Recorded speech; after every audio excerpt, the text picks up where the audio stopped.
I'm already a millionaire in my mind. I don't see it yet, but I believe it now. In the same way a seed is called by its finished form, I'm accepting my divine inheritance as a child of God. I'm meant to have life and have it more abundantly. My treasure on earth shall correspond directly to the treasure in the heaven of my mind. Abundance is my birthright. Ashe, amen, and so it is. My name is Julian Gordon, and I'm author of Rich and Righteous: Spiritual Secrets to Mastering Money, Manifestation, and Your Mind. After becoming a multimillionaire through real estate investing, I was moved by God at the beginning of the pandemic to share my money mindset that allowed me to quit my job in January of 2009 at the bottom of the last recession and achieve full financial freedom. I own my mental real estate before I own any physical real estate. This book is like some of your favorites: Rich Dad, Poor Dad, As a Man Thinketh, Think and Grow Rich, and the Bible all in one.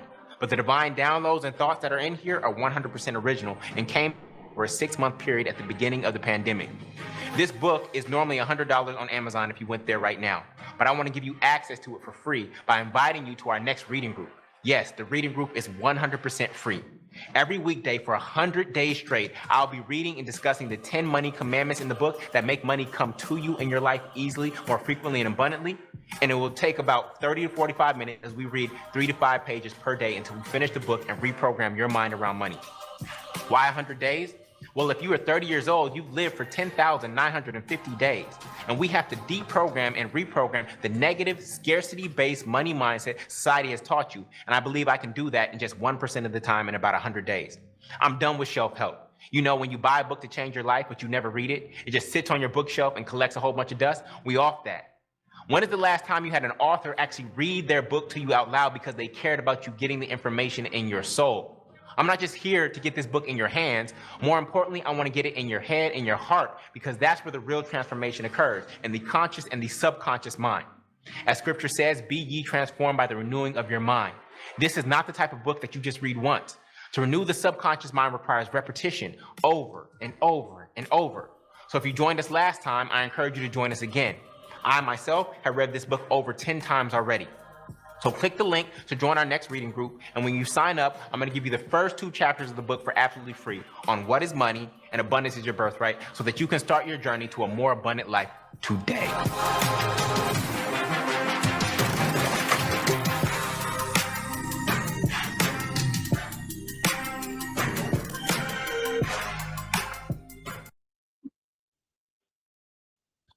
What's good, everybody?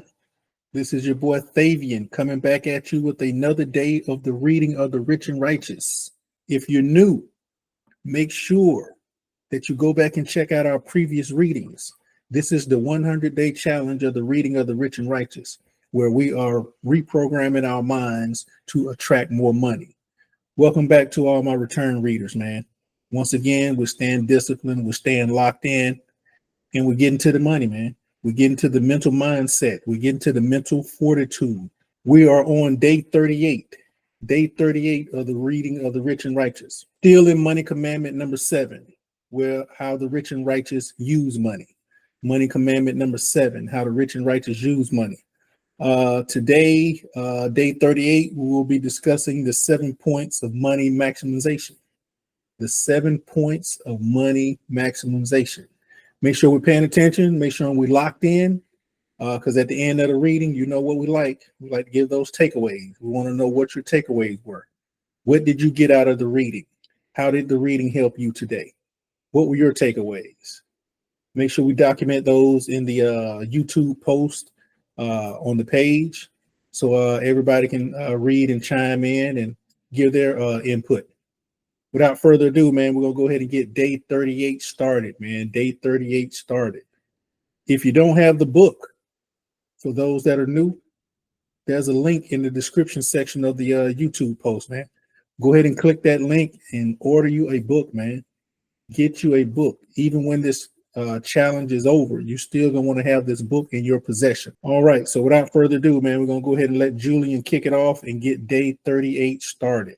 So with that, we are in one of my favorite chapters in the book. When I got this divine download, this framework, It just made everything so clear in terms of how to use money in the proper way. And that's the commandment that we're in, money commandment number 7, how the rich and righteous use money. And so today's chapter is the 7-point money maximization matrix, the 7-point money maximization matrix. And we actually want to be at the highest level of that matrix, but in reality, many of us spend our money or use our money at the lowest levels. And so now that you will have this language and this framework, now when you have money in your possession, you'll be able to see what level you're using money on, and that will actually reveal to you why you are where you are. Okay, and so we are on page 269. Everybody type "I got it" when you got it. Everybody type "I got it" when you got it. And let's get into it. The scripture for the day is Genesis 1:28. 1:28 said, "Then God blessed them and said, 'Be fruitful and divide.'" No, be fruitful and multiply. Be fruitful and multiply. All right. So that's where we want to get to in terms of the 7-point money maximization matrix. We're trying to maximize this substance that we have in our life and get the most out of it. All right. So page 269. Most people circulate money at the lowest level simply because they don't know any better. But there are levels to this. As Reverend Ike says, to circulate means to return to original point of origin, with the source of all supply being God and us being the conductor through which this active energy flows. Where there is no circulation, there is no life. Money and manifestation are mathematical. It is an exact science, and I recognize that having a scoreboard to measure our use of money on a daily basis will help us use money at the highest levels possible. Let's walk through the various ways to use money from the lowest to the highest in a framework I call the 7-point money maximization matrix to help you make better financial day-to-day real-time decisions. So we don't want these principles to be just spiritual and lofty and up here in the sky. We want to apply these things on a day-to-day basis, and the 7-point money maximization matrix will really help you do that. So we start negatively, all right? Negative uses of money, and many people operate in the negative. And so the first one is -2.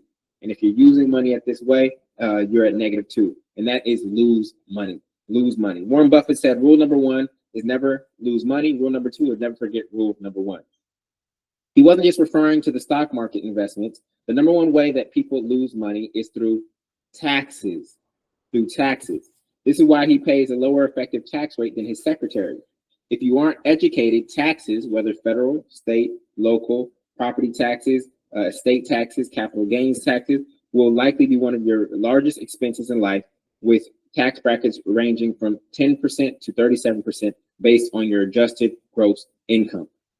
Most Americans earn ordinary or earned income. Remember, earned income. Everybody type earned income. URNED. You know, when you put somebody's ashes in an urn, the reason we call them earned income is because it's money that you have to work for until you die. It's money you have to work for to death for. It's money that you have to work to death for. And earned income is the worst type of income that you can have, right? It's trading time for money. It's what comes on your W-2. Whereas taxes get taken right off the top of their paycheck, so it doesn't feel like a loss. So most Americans earn ordinary, or what we like to call earned, we don't like to call it this, but we do call it this to give it real context, earned income. Money you have to work to death for. Money you have to work to death for. Whereas taxes get taken right off the top of their paycheck, so it doesn't actually feel like a loss. See, entrepreneurs, they actually get their revenues, they subtract their expenses, and then they pay taxes from their profit. But for employees, they take the taxes right off the top so that you don't even see it, right? The government's kind of holding it interest-free from you. And then you get a refund, and you think that a refund is a good thing, but a refund is actually bad. It means that the government was holding your money tax-free for about a year, okay? So basically, the government doesn't trust you and therefore withholds your own money from you without interest for a year. Most people are excited when they get a tax refund check, but when you truly money, you realize that you never want a refund check, because that means that you let the government use your money for an entire year without any benefit to you. As your wealth consciousness elevates, you will learn how to leverage the tax code to pay no to low taxes. Okay. From a business perspective and wealth consciousness standpoint, I love taxes. Yes, you heard me correctly. From a business and wealth consciousness standpoint, I love taxes. You heard me correctly. Sounds crazy, right? I don't love paying taxes, but I love how the game is set up regarding taxes. I don't love paying them, but I love the tax code. The tax code is exactly what it says, a piece of code in the operating system of this game that we're playing that has a disproportionate impact on your ability to produce and preserve wealth. Rather than hate it, you should learn to love it. Rather than hate the tax code, you should learn to love it, especially if it is taking 25% to a third of your income every single year. I love it because the tax code actually incentivizes me to reinvest profits back into my business at levels +2, +3, and +4 instead of pocket the profits for myself.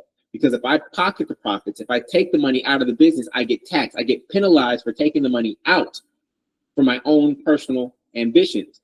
Whereas if I circulate that money through expensing it and investing it back in the business, not only does the business and my wealth grow, right, but I'm able to bless more and more people. So the tax code actually incentivizes me to use the money as opposed to take it out of the business and sit on it. This is why I love the way the game is set up. It's a very beautiful thing when you understand it from a higher perspective. Okay, when I pocket the profit, they get taxed even if I intend to make personal investments with them.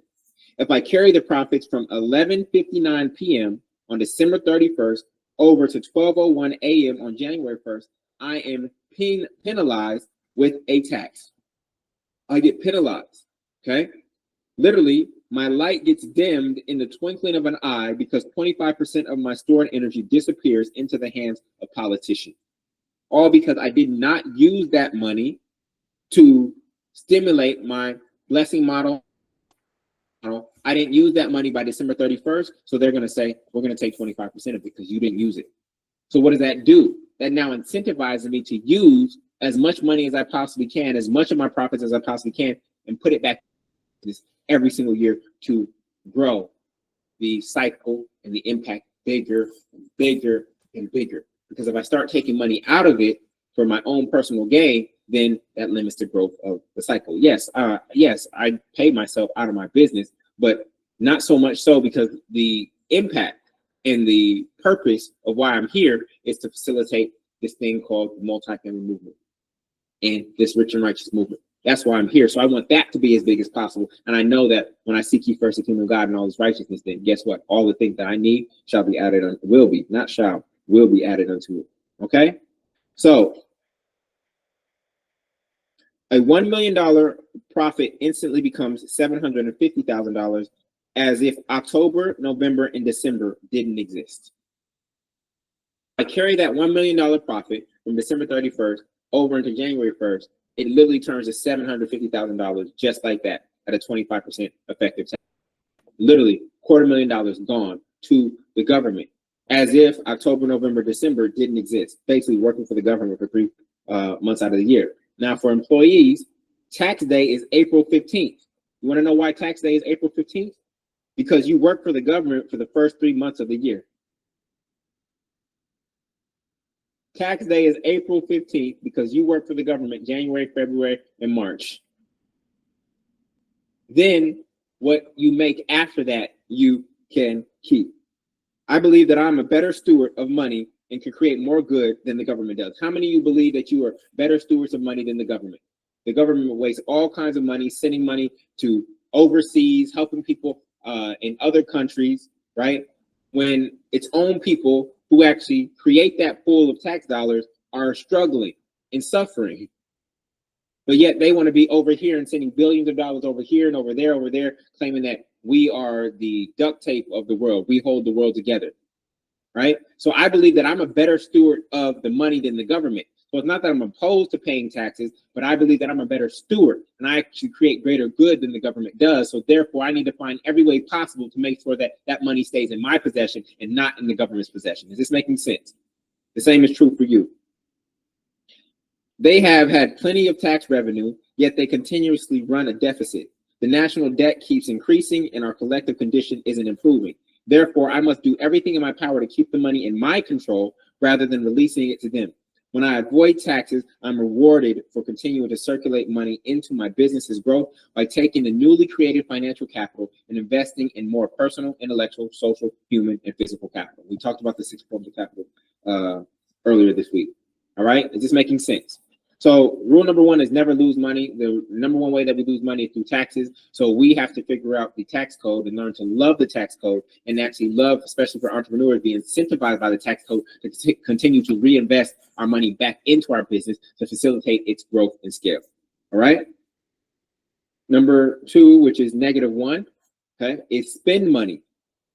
We know that when you spend, everybody type spend, SP-END, SP-END. When you spend money, you end money. You get one use of it and it's gone forever.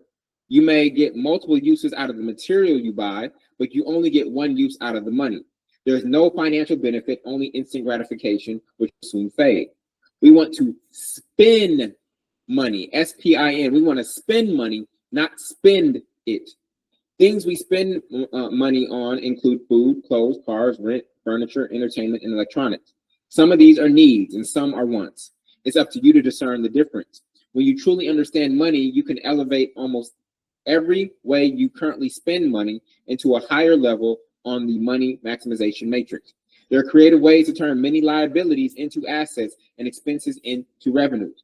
Uber and Turo have turned the expense of a car into a revenue stream. Airbnb has turned the liability of a single-family home into an asset. Twitch has turned the liability of wasting time on video games into a potential asset, right? And while there are some forms of spending that we cannot avoid, like food, we want to spend as little money as possible. We want to spend as little money as possible, okay? Then there's zero. Zero, which is actually a little bit negative, is saving money. Saving money. I should probably switch these, honestly, because of inflation. I'd rather you spend money and be circulating it into the economy than you actually just saving money and it doing nothing for anybody except for the banks, okay? But I guess the banks are lending it out, so there is some good that comes out lending it back to you at the same rate that they're paying you. So zero is save money. You aren't putting the money to use at all. We know that money is stored life energy from value that was created or captured in the past. It is useless unless you use it. At a 0.03% interest rate in your savings account, there is essentially no benefit. At an interest rate of 0.03% from your savings account and an average inflation rate of 3%, you are losing money when you hold it in cash in a bank. The only 3 things worse than saving money in a bank are putting it under a mattress, spending it, or losing it, okay?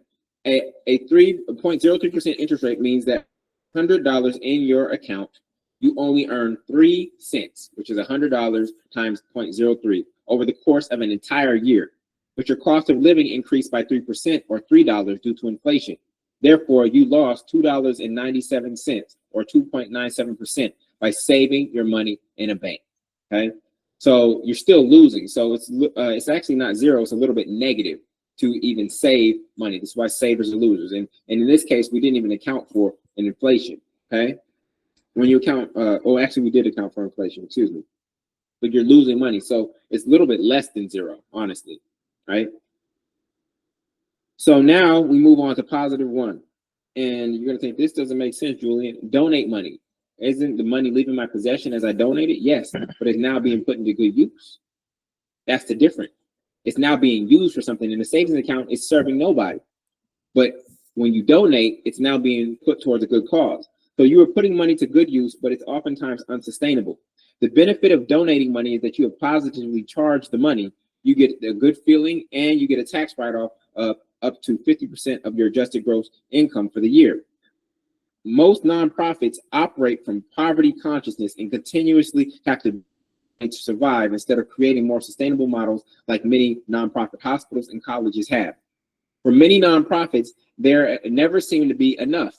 The word nonprofit suggests a bottomless pit, and many operate inefficiently. This is why we are seeing the rise of social entrepreneurship, B Corps, and triple bottom line companies. Right? Some nonprofits must spend all the money they have each year. If not, funders will say we gave you too much, and they will not get fully funded the following year, which penalizes a nonprofit that was financially efficient and rewards those that are not. This funding methodology can cause nonprofits to intentionally waste money to ensure they are fully funded the following year. Nonprofits have their blessing model down, but they can do more good work and God's work when they figure out a business model that doesn't primarily rely on external donations. All of God's creations are self-sustaining, which should be the goal of nonprofits because of the great work they do. Donating is an important discipline and demonstration of wealth consciousness, and we will delve into tithing in money commandment number 9. Okay? So even though the money is leaving your possession, it is now positively charged and it's being used for an ideal or an idea towards an individual or institution that is doing nonprofit-based work. But hopefully we can change that language one day, because it's very possible, like colleges and hospitals, to be nonprofits that are profitable. Okay? And that is only allows them to do more good in the world when the not quote unquote nonprofit is actually profitable. All right. Now, for those of you who have the old version of the book, I actually updated this and I switched these two. We actually are going to go into invest money first and then expense money. And I'll explain why. Okay. So positive 2 is invest money. Invest money is when you passively put the money towards an asset you believe will grow outside of yourself or a business you own, okay, with the intention of generating a percentage return. The benefit is appreciation, equity, increase in stock price, and or cash flow, which is rental income, interest, or dividends. Stocks and real estate are 2 of the top investment options. You can even loan your money out at a specific rate, and that would count investment too. Each investment varies in its degree of risk and the rate of return to reflect that risk. The stock market grows at about 5% per year. Single family real estate appreciates at about 3% per year, and a decent multifamily real estate deal should yield at least 12% per year. Okay. Now the difference between investing and expensing is the level of ownership and control you have. Okay, it's the level of ownership and control you have. So you may not control the stock market, right? Now you can have some control over a multifamily real estate investment, but you actually don't control the tenants. You don't drive with your systems, how you choose your tenants and how you maintain the property. You can drive profits, but there's only so much that you can do. All right. So now let's go into expensing money. I'm going to explain to you why I put expensing money as higher. Okay, because an investment is into something outside of yourself that you didn't necessarily create. All right. Expensing money is when you are actively, whereas investing is typically passive, and expensing money is when you are actively using money to cover the cost of an asset you are seeking to grow. So you are now the driver of that growth, as opposed to market dynamics or something outside of you being the driver. This is why it's at a higher level. This is why I switched it. Expensing money is different than spending money. Where spending money goes towards a liability, expensing money goes towards building and sustaining assets. The benefit is that the business expenses are tax deductible according to Section 162 of the tax code that outlines which trade or business expenses can be deducted. You can write off all the ordinary and necessary expenses paid or incurred during the taxable year in carrying on any trade or business, and thus reduce your tax liability. What do we say the number 1 expense in your life would be? It would be taxes, or it actually be housing, then taxes. Okay. Expenses include things like website design and hosting, your email, a printer within the law. A general rule of thumb is that you want to rent things that depreciate over time and buy things that appreciate but can be depreciated for tax purposes over time, like real estate. When done right, every expense should expand the business's ability to do more good and more God in the world and yield a good rate of return on investment. Okay, so listen, you can still be profitable while expensing money, but you are foregoing profit today for a larger profit, future growth.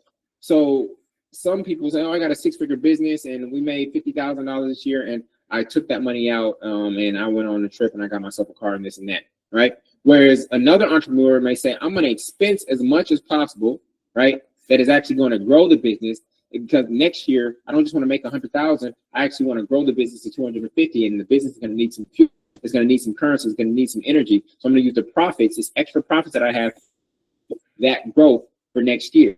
I'm not interested in seeking to make a $50,000 profit this year just to say I made $50,000 profit. I'm actually going to take less profit. I'm going to put that back into the business. I'm going to grow it bigger and bigger and bigger so that one day the profit is $5 million. One day the profit is $50 million, right? So expensing is actually preparing the company or the business for greater growth, right? So you're putting money back into the business. Number 4 is multiply money, okay? Be fruitful and multiply. Positive 4. You are now doubling and tripling and quadrupling and 10xing money by actively buying and building assets you own.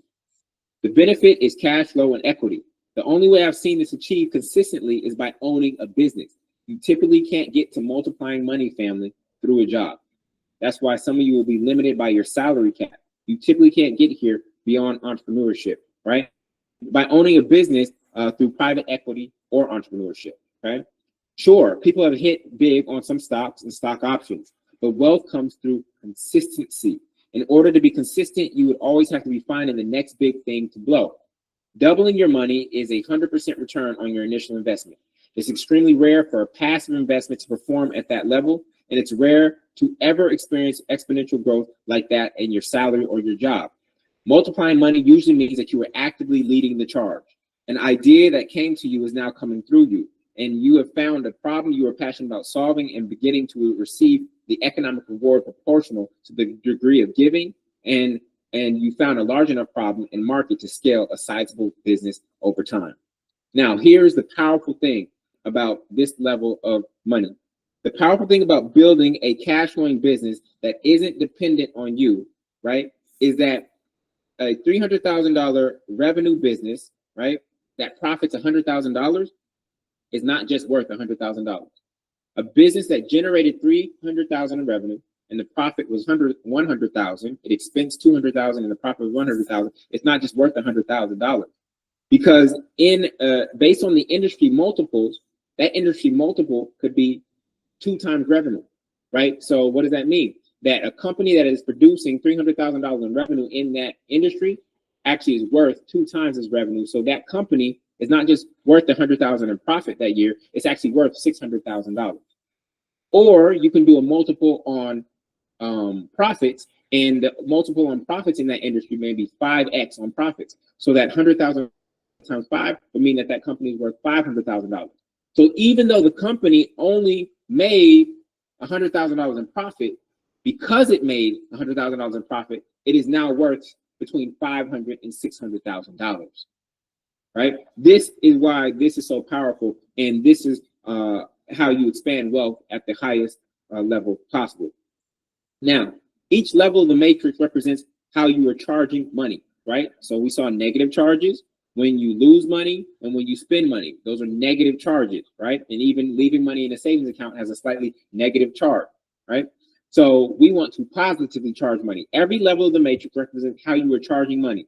Consumers, employees, and people experiencing poverty charge most of their money at levels -2, -1, 0, and sometimes +1 when they're donating to churches, etc.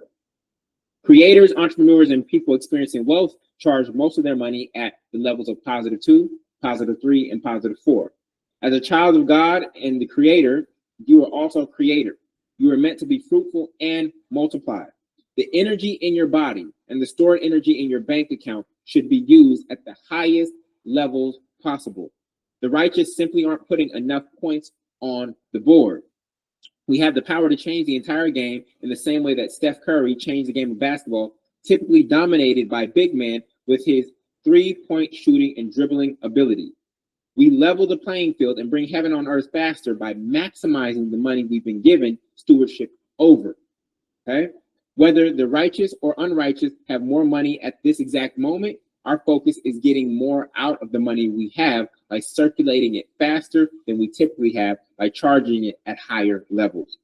True prophets shall profit. True prophets, Prophet, shall profit. Gone are the days of the poor righteous teacher. If you are doing good in God's work, you are a prophet, and you shall profit. We need you to profit so that you can do more good and more God. I am a true prophet because I create more value in the world than I take based on the way I circulate my energy. I came, I created, I circulated and contributed, and so shall you. True prophets shall profit. Type that in the chat. True prophets shall profit. True prophets shall profit. We must want those who are doing the greatest good to be profitable so that they can do more good. I came, I created, I circulated, and I contributed, and so shall you. I came, I created, I circulated, I contributed. Came, I created, I circulated, I contributed. I came, I created, I circulated, I contributed. This is why we are here. You came to this earthly experience, right? Your spiritual self came, took possession of this body, which is not you, right? You came. Then you created something. As a child of the Creator, you created something. You circulated that good, and you made a contribution while you were here. This is why we are here. You came, you created, you circulated, you contributed. That is being a good steward of the God-given energy in your body and the God-given energy that we call money. Right? So as you explore and look at how you use money, look at these 7 points. Am I losing money right now? Am I spending money right now? Am I saving it? Am I investing it? Am I expensing it? Am I multiplying it? And if you actually just put a percentage, let's say you have $100,000 in your possession, okay? You're not losing any of that right now. You may be spending 20% of that on the basic needs of life, right? You have 50 saved, which really means that you don't know what else to do with it. You have some invested. You are expensing some as you start your business, and you're not multiplying any at that level yet. We want to shift that allocation, especially that savings amount. We want to shift that upward. We want to shift. The savings is 0 and it's actually slightly negative. We want to shift that up. How can I invest that? How can I expense that? How can I multiply that? Right? But you're going to need a divine download. You're going to need a divine idea in order to put that into, whether it comes through you or you find one to do it in, invest in. That is your work. Okay? You work hard for money. Now it's time to make your money work hard for you. All right. This concludes day 38. Day 38 is officially in the books. What are your takeaways? What are your takeaways? Man, I'm going to go ahead and tell you. For all my investment group people in the Patreon, the trappers, number 4, multiply. Trap talks about that all the time. Stock options is the best way that we multiply our money. What is our golden rule? Get 100%, get your money, and get out. When I read this piece here, and then Julian confirmed it, man, we got to multiply our money, man. I think I'm stuck here more than anything, man. If I got $100, I want to turn it into $200. If I got $500, I want to turn it into 1,000. My mindset right now is always multiply my money. Once again, this section here is all about being mindful of the 7 points of money maximization. We don't want to lose money. And how do we lose money? The number way to lose money is through taxes. So we have to learn the tax codes and how to benefit and pay less taxes as possible, so we don't lose money through taxes. There are other ways to lose money, but this rule here applies to not losing money through taxes because you're just giving it away to the government. There are ways to keep most of your money, not all of it. You just don't want to lose it. Spend money. Y'all heard that piece. When you spend money, you end money. S-P-E-N-D. We want to spend money. S-P-I-N-N. We want to spend it. Spend the money. We don't want to spend E-N-D the money, because when you spend money, you end money. We want to spend it. S-P-I-N-N. So it stays in circulation. You can save money, but you're not getting anything out of it. You're neutral. The money is not growing in value, and it's not decreasing also. It's just stagnant. So you're right there at 0. Donate the money. I make donations. I should make more than what I do, but I do make donations, and it does give you that feeling, and it is a tax write-off. So that's another piece of not losing money through taxes. Instead, donate it as a write-off, and it'll help save someone else. Invest money. Number one rule to investing in money is either stock options or real estate, or you could also invest in other businesses. Expense money. If you have a business, anything that you spend money on goes towards the business. So you're not necessarily losing the money. It's coming back to you with the things that you purchase for your business to make your business grow. And it's gonna lessen your taxes. And multiply money. That's where I'm at. Multiply money. Anytime I got money right now, first thing I'm thinking about is how can this money make me more money? How can this money make me more money? How can I flip this money and get 100% return? Those are my takeaways, man. Once again, make sure you guys definitely document your takeaways. If you're new, make sure you go ahead and get the book, man. There's a link in the description section of the post. Go ahead and get your book, man. This book is life-changing. The Reading of the Rich and Righteous by Julian Gordon. We're doing the 100-day challenge right now. We just completed day 38. Day 38 is officially in the books. See y'all on the next read. Salute.